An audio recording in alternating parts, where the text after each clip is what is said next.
시편 119편 129절로 32절까지를 함께 보겠습니다. 119편 129절로부터 봅니다.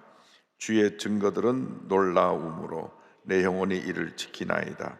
주의 말씀을 열면 빛이 비치어 우둔한 사람들을 깨닫게 하나이다. 내가 주의 계명들을 사모함으로 내가 입을 열고 헐떡였나이다. 주의 이름을 사랑하는 자들에게 베푸시던 대로 내게 돌이키사 내게 은혜를 베푸소서. 아멘. 오늘 주의 법을 지키나이다, 이 같은 제목으로 말씀을 나누기 원합니다. 이 세상 살아가는 동안에 우리 삶에서 가장 큰 축복은 예수 믿고 주님의 은혜 가운데 살아가는 것입니다. 어떻게 해야 우리가 예수를 잘 믿을 수 있느냐? 그것은 답이 이 성경 안에 다 있습니다. 성경의 가르침대로 살면 됩니다. 성경대로만 살면 우리는 큰 복을 받습니다. 늘 우리 손에서 성경이 떠나지 않아야 되는데 우리가 다른 데 너무 많은 관심을 갖고 있어요. 너무 다른 데 많은 관심을 갖고 있습니다. 제가 어저께 목사님들 모임이 있어서 가서 말씀을 나눠보니까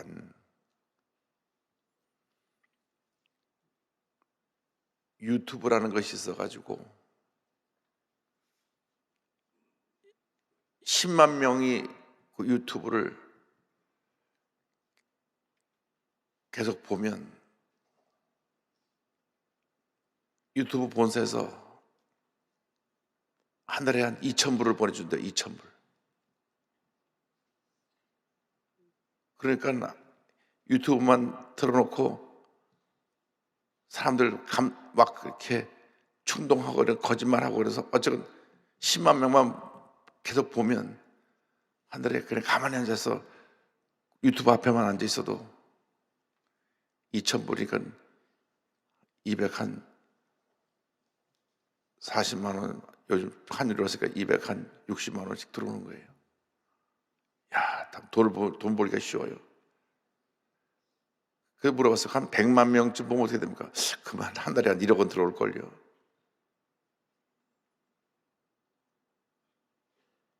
그러니까 자꾸 거짓 뉴스를 만들라고 사람들 자극시키고 보게 해서 그게 돈 벌려고 하는 거예요. 돈 벌려고. 정말 사람들을 감동시키고 정말 사람들을 변화시키고 사람들에게 유익을 끼치고 하는 그런 유튜버라면 얼마나 좋겠습니까? 폭로성, 무슨성 막 이렇게 사람들을 이렇게 자극시키는 그런 걸로 유튜브가 뒤덮여 있어요.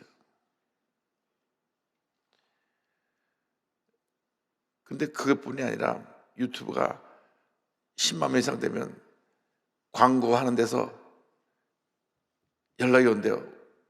유튜브 당신 영상 앞에 중간 뒤에 광고를 허락하시겠습니까? 오케이 하면 또 거기 또 돈이 또 올라가는 거예요. 그런데 일반 아무런 광고를 다 들어오도록 하면 돈이 더 많이 올라오고 자기가 나는 기독교인이니까 기독교 신앙에 유익을 주는 그러한 사람들에게 유익을 주는 그런 광고를 하겠습니다. 그러니까 무슨 기아대책이나 뭐 그런 여러 가지 NGO 그런 것을 돕는 광고를 집어넣으면 또 광고비가 또 따라 들어오고 일반 광고까지 하면 광고가 더 많이 들어오니까 유튜브 10만 좀 보면 2,000불에다 광고료까지 합치면 그 금액이 기하급수적으로 올라가는 거예요. 그러니까 어떡하든지 유튜브 조회 숫자를 늘리느라고 막 온갖 자극적인 걸 다 집어넣고 있습니다. 우리나라에 법을 만들어 가지고 가짜뉴스 금지법을 해서 다 쓸어버려야 됩니다. 그런데 우리 예수 믿는 사람들이 하나님의 말씀을 읽고 묵상하고 말씀에 빠져서 주님의 감사합니다, 감사합니다, 감사합니다, 감사합니다. 살아도 부족할 판에 그런데 하고 빠져가지고 그런데 그런 잘못된 딱 사상이 잘못 들어가가지고 그런데 사로잡히니까 칼 들고 칼을 휘두르고 이런 문제가 생겨나는 것입니다. 그런데 사로잡힌 사람들이 잘못 사상에 딱 사로잡혀서 그걸 아주 믿어버려요. 몇 번이고 보다 보니까 그걸 믿어버려요. 사실이 아닌데도 그것을 믿어버립니다. 여기서 이 나라가 이렇게 지금 혼돈 속에 빠져버린 것입니다. 그걸 또 정치권들이 이용을 해요. 자기네 편에 유익하게 하려고 부추겨가지고. 그래서 중요한 것은 우리 예수 믿는 사람들 예수 바로 믿어야 됩니다. 이제 우리 예수 바로 믿어야 돼요. 여러분, 주님 오실 날 멀지 않았어요. 주님 오실 날 멀지 않았습니다. 예수를 바로 믿게 되길 바랍니다. 바로 믿는다는 건 뭐냐? 말씀을 읽고 듣고 지켜 행하는 것입니다. 여기 보니까 129절에 주의 증거들이 놀라움으로 내 영혼이 이를 지키나이다. 여러분, 말씀대로 살지 않으면 우리가 어떻게 하나님 앞에서 인정받는 크리스찬이라고 할 수 있습니까? 말씀을 지켜 행하기만 하면 하나님의 은혜가 임하고 축복이 임하고 기적이 임하는 것입니다. 행함이 없는 믿음은 죽음이라고 하는 말씀은 뭐냐면 말씀을 지켜 행하라는 것입니다. 듣기만 하고 믿습니다 하고 행하지 않으면 그것이 내 삶에 어떠한 하나님의 은혜를 가져올 수가 있습니까? 예수 믿는 사람들은 말씀을 듣고 지켜 행해야 돼요.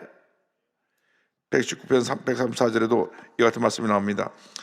사람의 밖에서 나를 구원하소서, 그리하시면 내가 주의 법도들을 지키리이다. 내가 말씀을 지키겠습니다. 나를 구원하여 주옵소서. 말씀을 내가 지키겠습니다. 말씀을 지켜 행하는 여러분 모두가 되기를 주님의 이름으로 축원합니다. 그 다음 말씀은 주의 말씀은 사람들을 깨닫게 합니다 라고 말씀하고 있습니다. 130절에 주의 말씀을 열면 빛이 비치요 우둔한 사람들을 깨닫게 하나이다. 말씀을 열면요, 마음에 하나님의 성령께서 이렇게 지혜의 깨달음의 빛을 비춰주셔서 이 복잡하고 어지러운 세상을 가장 단순하게 쉽게 바르게 살아갈 수 있는 길을 우리에게 보여주십니다. 우리가 문제는 너무나 복잡해요. 너무나 많은 것들이 우리 앞에 펼쳐져 있습니다. 근데 성경은 우리를 단순하게 만듭니다. 깨닫는다는 건 뭐냐면 단순하게 만드는 거예요. 단순하다는 건 뭐냐면 하나님과 나와 사이에서 하나님을 기쁘시게 하는 삶을 사는 것이 단순한 것입니다. 뭐 여러 계산을 복잡할 것이 없어요. 내가 이렇게 살면 하나님이 기뻐하실까? 하나님이 기뻐하시는 삶을 살기 위해서 노력하는 그것이 단순한 삶이고, 그것이 복받은 삶이고, 그것이 은혜로운 삶이고, 그것이 축복의 삶이 되는 것입니다. 그래서 성공에 이르는 지혜에 대한 책들을 다 읽어보면 그중에 꼭 빠지지 않는 것이 목표를 분명히 하고 단순화하라. 너무나 많은 목표를 정해놓고 못하나 그것을 이루지 못하는 그것은 성공에 이르는 길이 아니다. 단순화하고 집중하고 최선을 다하라. 여러분, 주의 말씀을 우리 마음속에 비춰서 깨달아지면 우리 삶이 단순해지는 것입니다. 그래서 이렇게 사는 것이 하나님 기뻐하시는 삶이구나 라는 것을 우리가 알게 되는 것입니다.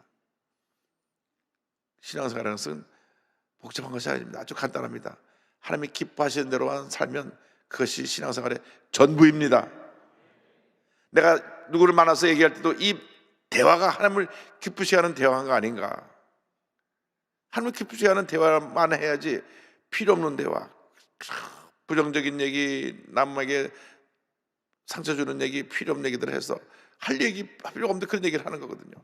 사실도 아닌데도 사실처럼 믿고 얘기를 하니까 또 들은 사람은 또 거기서 덧붙여서 얘기를 합니다. 어저께 목사님들 한 말씀이 전화하기가 요즘 겁이 납니다. 전화만 하면 다 녹음을 하니까. 그래서 누군 그러더라고요. 저는 전화만 하면 녹음이 된다는 가정하에 그냥 답변을 할렐루야밖에 안 합니다. 할렐루야, 네, 아멘밖에 안 합니다. 자기 의견 얘기했다가는 본인이 이렇게 말을 유도해놓고선 이렇게 그 사람이 얘기한 걸로 말을 바꾸고 말을 하니까 쉽게 말하면 이런 거예요. 김집사 참 문제가 많죠. 그런 것 같아요. 그러면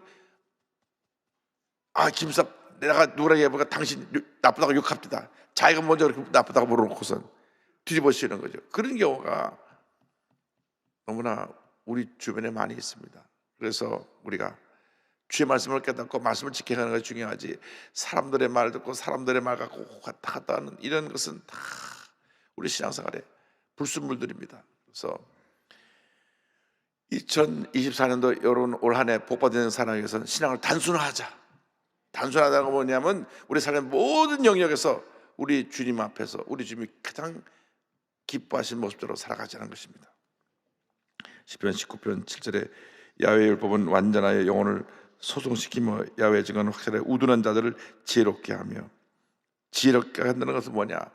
우리의 삶 속에 하나님의 깨달음을 주셔서 바르게 단순하게 살아갈 수 있다는 것을 의미합니다. 말씀해 주시는 은혜, 말씀으로 내게 은혜를 베푸소서. 132절 132절입니다. 내가 주의 계명들을 사모함으로 내 입을 열고 헐떡 였나이다. 주의 이름을 사랑하는 자들에게 베푸시던 대로 내게 돌이키사 내게 은혜를 베푸소서. 우리에게 중요한 것은 우리가 주님 앞에 기도할 때 주여 내게 은혜를 베푸소서, 은혜를 베푸소서, 내게 은혜를 베푸소서. 앞을 보지 못하는 맹인 바디메오가 주여 나를 불쌍히 여기소서, 그 한마디가 그를 살린 것입니다. 나를 불쌍히 여기소서, 나를 불쌍히 여겨 주옵소서, 내게 은혜를 베풀어 주옵소서. 내가 태어나서부터 앞을 보지 못하고 평생 거지로 살아가는 이 불쌍한 이 모양 이 모습을 우리 주님 보시고 나를 불쌍히 여겨 주옵소서, 나를 불쌍히 여겨 주옵소서. 다윗의 자손 예수 나를 불쌍히 여겨 주옵소서. 간절히 부르짖었을 때 주님의 은혜가 임했습니다. 주님이 가다 발걸음을 멈추셨어요. 여러분, 주님의 발걸음을 멈추는 기도를 해야 됩니다. 풍랑 속에 예수님 곤히 주무셨을 때 주님을 깨우는 기도를 해야 되는 것입니다. 예수님, 우리가 죽게 된 것을 왜 돌아보지 않습니까? 잠을 재운 것은 제자들인데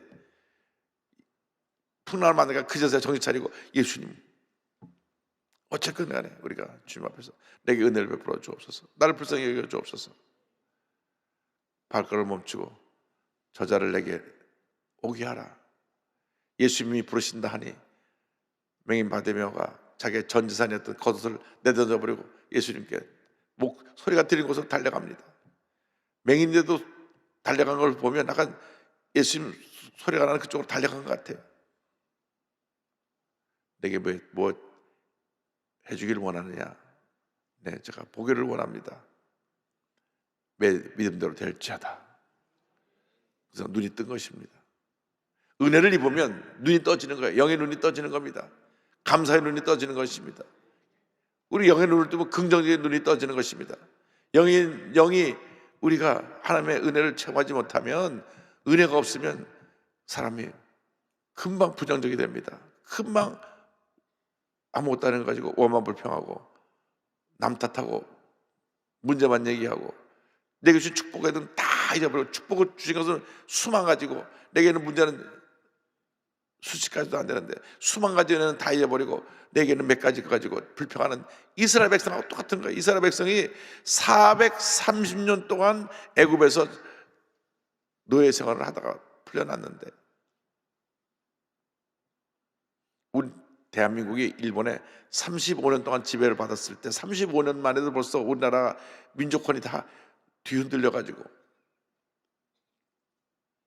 정말 우리가 큰 어려움을 겪었는데, 10배가 넘는 430년, 요셉 시대를 빼고 그래도 뭐 적게 잡아도 400년 정도, 그 긴 세월 동안 애굽에서 노예 생활하면서 이스라엘이라고 하는 존재가 그냥 다 사라져 버릴 정도로, 그래도 하나님이 그들을 붙들어 주셔서 지키셔가지고 저들을 유월절 사건을 통해서 구원해내시고 홍해를 건너게 하시고 그랬는데, 그 큰 은혜, 한 평생 갚으려 갚을 수 없는 은혜를 다 받은 저들이 입만 불평을 했다니까. 입만 불평을 했어요. 아니, 하나님께서 10가지 재앙으로 온 애굽을 심판하셨잖아요. 저들이 다 봤잖아요. 물이 피가 되고 전염병이 돌고 먼지가 이가 되고 우박이 쏟아지고 메뚜기가 온 세상을 덮고 해와 달이 빛을 잃고 온 세상이 캄캄해지고, 마지막에는 애굽의 첫 태생을 다 죽이는 재앙을 통하여서 온 애굽이 통곡하는 그 광경을 지켜보면서 저들이 떠났거든요. 그러면 저들이 그저 감사합니다, 감사합니다, 감사합니다, 감사합니다 하였으면 금방 한 달 안에 가나안에 갔어요. 가고도 남았어요. 빠른 장정들이 걸어보면 열흘이면 가는 거예요. 그런데 워낙 뭐 사람이 약 200만에서 300만 정도 되고 가축들 데리고 애들 데리고 저 거기서 같이 있던 이방 족속도 섞여가지고 같이 가다 보니까 그것이 한 달이면 넉넉 잡고 갈 수 있는 거리인데 40년을 못 갔다고. 왜? 은혜를 잊어버렸어요. 은혜는 뭐냐? 한번 따라서 절대 감사. 은혜에 대한 우리의 태도는 절대 감사합니다. 나 같은 죄인이 구원받았거든요. 구원받을 수 없는 내가 구원을 받았다니까요. 얼마나 감사해요. 그러니까 감사합니다, 감사합니다, 감사합니다, 감사합니다. 살아도 부족한데, 그런데 우리가 감사하지 못하니까 모든 문제가 다 생겨나는 거예요. 모든 문제 원인이 나한테 있지 남한테 있지 않아요. 내가 절대 긍정 절대 감사로 살면 문제가 떠나가 버리는데, 내가 불평한 문제들이 다 달려온다니까요. 남 얘기하면 문제들이 달려와요. 부정적인 유튜브 보면 문제들이 달려오는 겁니다. 쓸데없는 건 보지도 말고 관심도 갖지 말아야 되는데 또 그걸 또 놓고 보는 사람들이 있어요. 거기 완전히 빠져가지고 완전 정신이 잘못되는 사람들이 많아요. 그래서 우리 은혜라는 건 뭐냐? 은혜라는 것은 언제나 주님과 나와 관계 속에서 주님 베풀으신 그 놀라운 그 구원의 감격에 머물러 있는 것이 은혜입니다. 내가 어떻게 구원받았습니까? 여러분 어떻게 구원받았어요? 여기까지 왔습니까? 우리 순복음교회가 어떻게 여기까지 오게 됐습니까? 5명으로 저 슬럼에 어려인 대두동 산골에서 시작했는 우리 천막교회, 그것도 처음에는 천막을 브로커담 옆에다 이렇게 쳐갖고 시작하는 것이 점점점 텐트가 커져갖고 지금 우리가 보는 사진은 한참 불광도에서 부흥한 천막만 보이고 처음 사진이 없어요. 그렇게 천막교회 부흥해서 서대문으로 와서 서대문 여기까지 오는 동안에 그 어떤 은혜가 우리에게 임했습니까? 그 놀라운 은혜, 그걸 다 잊어버리고 우리가 자꾸 불평하고 부정적으로 말하니까 우리가 지금 어디 가고 있는가, 어디 서 있는가. 우리 자신을 돌이켜보고 우리가 주님의 은혜를 회복해야 될 줄로 믿습니다. 우리 은혜를 회복하기 위해서는 죄악에서 우리를 지켜주옵소서. 133절, 나의 발걸음을 주의 말씀에 굳게 세우시고 어떤 죄악도 나를 주관하지 못하게 하소서. 시편 19편 13절에 이런 말씀이 있습니다. 또 주의 정에 고의로 죄를 짓지 말게 하사 그 죄가 나를 주장하지 못하게 하소서. 그리하면 내가 정직하여 큰 죄가에서 벗어나겠나이다. 이 말씀은 뭐냐면 죄를 짓는데 고의로 내가 알고 죄를 짓는다는 것입니다. 대부분 죄를 알고 짓습니다. 모르고 짓는 죄는 적습니다. 그래서 우리가 은혜 받은 사람이 은혜를 지키는 유일한 길은 죄를 물리쳐야 되는 것입니다. 죄와 싸워야 되는 것입니다. 죄를 내가 허용하면 안 돼요. 싸워야 돼요. 언제까지? 육신의 몸을 입고 내가 떠나는 있는 한은 끊임없이 죄가 나를 유혹하고 도전하고 죄 안에 나를 굴복시키려고 하기 때문에 싸워야 됩니다. 예수님께서 40일 동안 금식하시고 나니까 이 사탄이 와가지고 배가 고픈 예수님에게 돌을 떡으로 만들어 먹으라고. 예수님이 말씀으로 물으셨습니다. 사탄아 물러가라. 여러분, 여러분에게 다가오는 어떤 도전도 사탄아 물러가라 추천해야 됩니다. 말씀으로 물리치고 죄의 유혹을 물리치고 죄의 자리에 가지도 말고 그런 사람과 어울리지도 말고 그런 사람과 대화하지도 말고 그런 사람과 모든 것을 주고받지도 말고 필요 없는 걸 그 사람도 또 다 만나고 또 주고받다 보니까 그것이 또 확산되고 이게 마귀 역사의 장단을 우리 맞추고 있는 것입니다. 여러분, 마귀 역사는 쫓아내야 되는 거죠. 마귀를 대적하라고 했지. 대적하라. 대화라고 안 돼서 대화는 우리 믿는 사람이 건전한 대화, 거룩한 대화를 하는 것이고 마귀는 대적하라, 물리치라. 우리가 은혜를 유지하는 길은 죄악을 물리치는 것입니다. 마귀와 싸우는 것입니다. 그래서 우리가 하루하루 살아가는 날들이 주님 안에서 정말 의미 있고 보람되고 행복한 삶이 되기를 바랍니다. 그 모든 축복의 비결이 바로 여기 있습니다. 여러분, 올 한 해 어쨌건 말씀 새벽기도 나오는 분들은 기본적으로 이독은 하시리라 믿습니다. 이독 이상 말씀 읽을 수 있는 만큼 많이 읽었어요. 올해는 그 어느 때보다 내가 시간만 남으면 성경 보겠다 하는 결심을 가지고 말씀을 읽고 또 들어요. 말씀이 지금 다 녹음되어 있어갖고 틀기만 하면 다 들립니다. 녹음에 또 핸드폰에 다 들어와 있습니다.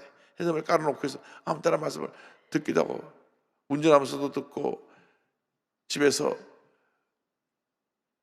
음식을 만들면서도 듣고, 편히 쉬면서도 듣고, 읽고, 또 펜을 갖고 묵상하고 쓰고. 여러분, 그러면 여러분의 일생이 복받은 일생이 됩니다. 올 한 해 말씀과 동행하며 살면 여러분이 이전에 보지 못한 큰 축복들을 다 받게 될 것입니다. 깜짝 놀랄 만한 은혜와 축복이 임할 것입니다. 지금까지 성경을 한 번도 제대로 읽지 아니하고 그냥 귀만 왔다 갔다 한 그런 분이 혹시라도 있다면 올해는 결심을 하시고, 올해는 2독 이상을 하겠다. 1독은 기본이니까, 1독은 기본이니까. 자기 신앙생활의 연조만큼 성경을 읽어야 되니까, 그 예수 믿은 지 60년 된 사람은 60번 언제 다 읽나 그렇게 얘기하지 말고 지금부터라도 계속 읽고 또 읽어서, 기본적으로 신앙의 나이 한 사람 보면 한 번 이상은 읽어야 되는 건데 올해는 한 번 갖고 안 되고 2번 이상 여러분 이 말씀을 읽으면 하나님께서 우리에게 큰 복을 줄 줄로 믿습니다. 어쨌든 우리가 말씀의 은혜로 살 때 하나님의 모든 은혜와 축복을 다 누리며 살아갈 수가 있습니다. 예수 믿는 사람이 복받지 못한 이유는 딱 한 가지입니다. 말씀대로 살지 않아서 그렇습니다. 말씀대로 살면 내 길이 형통하리라. 하나님 약속이에요.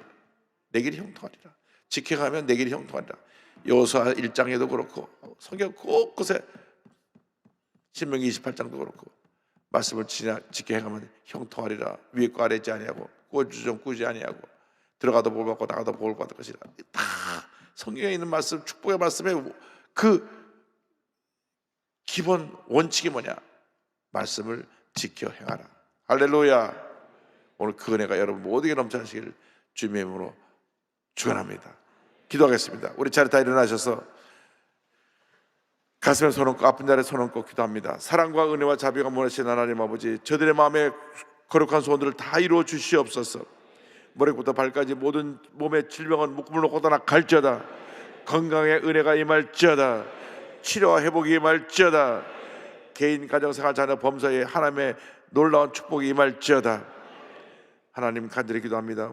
물질의 축복도 주시고 건강의 축복도 주시고 마음의 평안의 축복도 주셔서 모든 어려움을 이고 승리하는 주님의 견인구들 다 되게 하여 주시옵소서. 나사렛 예수 그리스도의 이름으로 명하노니 흑암의 권세는 물러갈지어다. 흑암의 권세는 따라가라. 나사렛 예수 그리스도의 이름으로 명하노라. 마음의 평안과 기쁨과 주님의 주시는 은혜가 충만하게 임할지어다. 모든 기도의 제목들이 다 주의 뜻 가운데 응답될지어다. 오늘도 예물들의 속교류에 복 내주셔서 그들의 기도의 제목들이 다 응답되게 하여 주옵소서. 감사하고 예수님의 이름으로 기도드립니다. 아멘. 지금은 우리 구세주 예수 그리스도의 무한하신 은혜와 하나님 아버지의 큰 넓으신 사랑과 성령의 감동감과 인도교통 충만하게 하시며 말씀을 지켜 행하며 하나님 앞에 인정받는 삶을 살기로 결심한 주님의 귀한 백성들이 지금부터 영원토록 함께 있을지어다. 아멘.